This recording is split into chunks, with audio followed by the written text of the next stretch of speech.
Eu agora quero usar esse mesmo exemplo, um advogado que prestou serviços e recebeu um honorário de R$ 3.000 num determinado mês, mas que ao invés de emitir um recibo de pagamento autônomo, o RPA, ele emitiu uma nota fiscal de uma empresa que ele tem. Uma empresa que, por ser uma empresa de advocacia, é tributada pelo lucro presumido. Então vamos lá. Para esta questão em particular, a gente tem uma seguinte situação. A remuneração bruta continua sendo também equivalente a R$ 3.000. Então ele continua mantendo ali a remuneração dele na casa dos R$ 3.000. Só que os impostos ficam bastante diferentes. Vamos dar uma olhada aí na tabela que o Felipe vai colocar para nós. Primeira coisa, ao ter uma empresa, aquele advogado passa a ter o direito de contribuir para a Previdência Social, não sobre o total do rendimento dele, mas sobre o valor que ele indicar.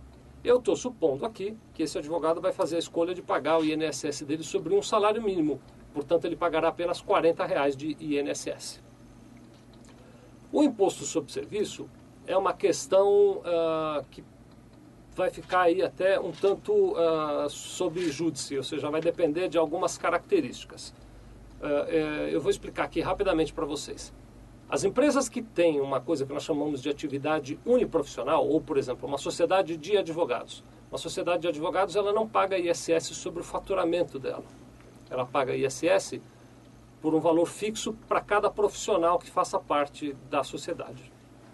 Em outras sociedades que não são uniprofissionais, por exemplo, uma sociedade de, digamos, um administrador e de um economista, essa não é a situação. Eu vou pintar aqui o pior cenário. Embora eu esteja usando o exemplo do advogado, eu vou usar aqui o cenário em que tem que se pagar o ISS integralmente.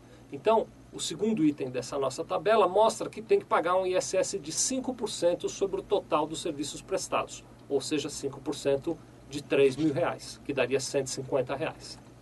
Há também a necessidade de pagar o imposto de renda pessoa jurídica, já que é uma nota fiscal de uma empresa. Esse imposto de renda pessoa jurídica vai somar R$ 144. A empresa ainda tem que pagar a contribuição social sobre o lucro líquido, que vai equivaler a 86,40 centavos. Ela tem que pagar também PIS, o PIS é de R$ 19,50. Terá que pagar COFINS, R$ 90 de COFINS. E terá que pagar a parcela de contribuição do INSS da empresa sobre aquele prolabore de um salário mínimo para o sócio. Então ela vai pagar R$ 100 de prolabore, de INSS sobre prolabore. Então, ao todo, a empresa pagará para uma nota fiscal de de R$ 3.000, pagará a importância de R$ 629,90. Bom, muito bem. Então, eu já consegui mostrar aqui para vocês como é que é o imposto devido para R$ 3.000 como RPA e como é o imposto devido para R$ 3.000 para uma nota fiscal. Eu agora quero fazer a mesma simulação, supondo que o valor seja maior. Então vamos imaginar o seguinte, uma nova tabela, terceira tabela aqui que o Felipe vai colocar para nós.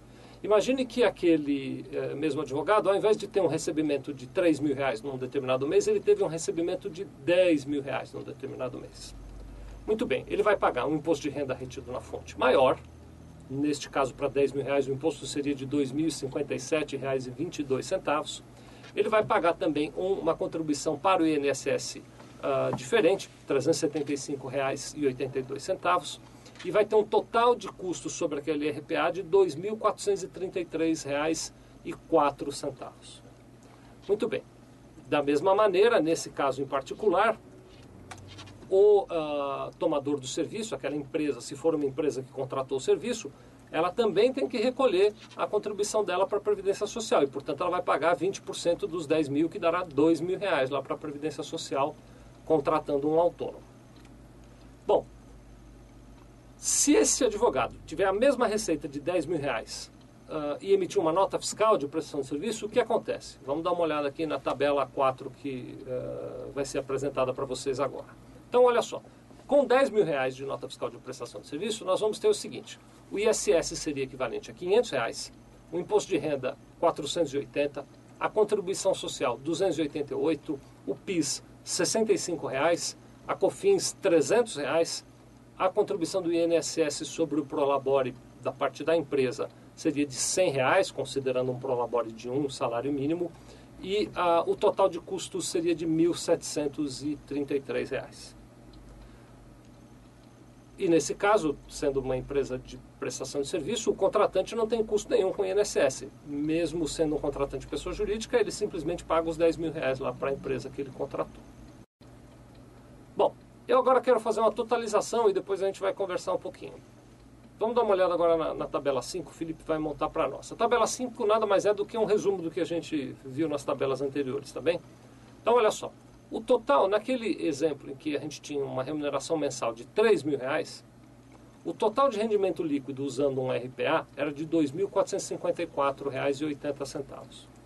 Já o total de rendimento líquido usando uma nota fiscal de uma empresa tributada pelo lucro presumido era de R$ 2.370,10. Ou seja, para este volume de R$ 3 mil reais, ser autônomo e usar um RPA é melhor, é mais barato do ponto de vista tributário.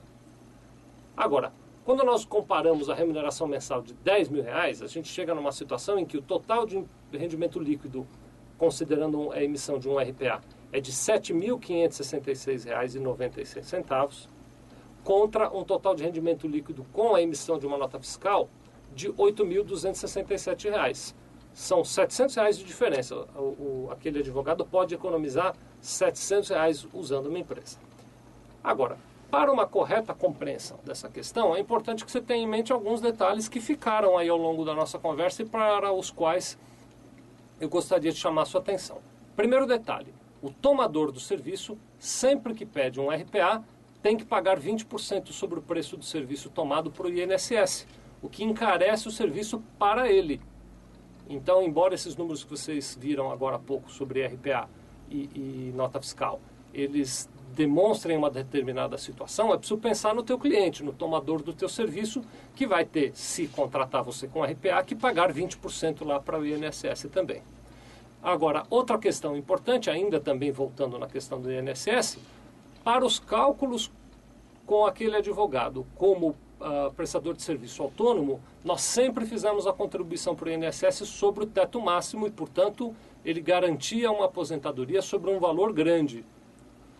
Hoje o teto máximo é um pouco maior do que R$ 3.400.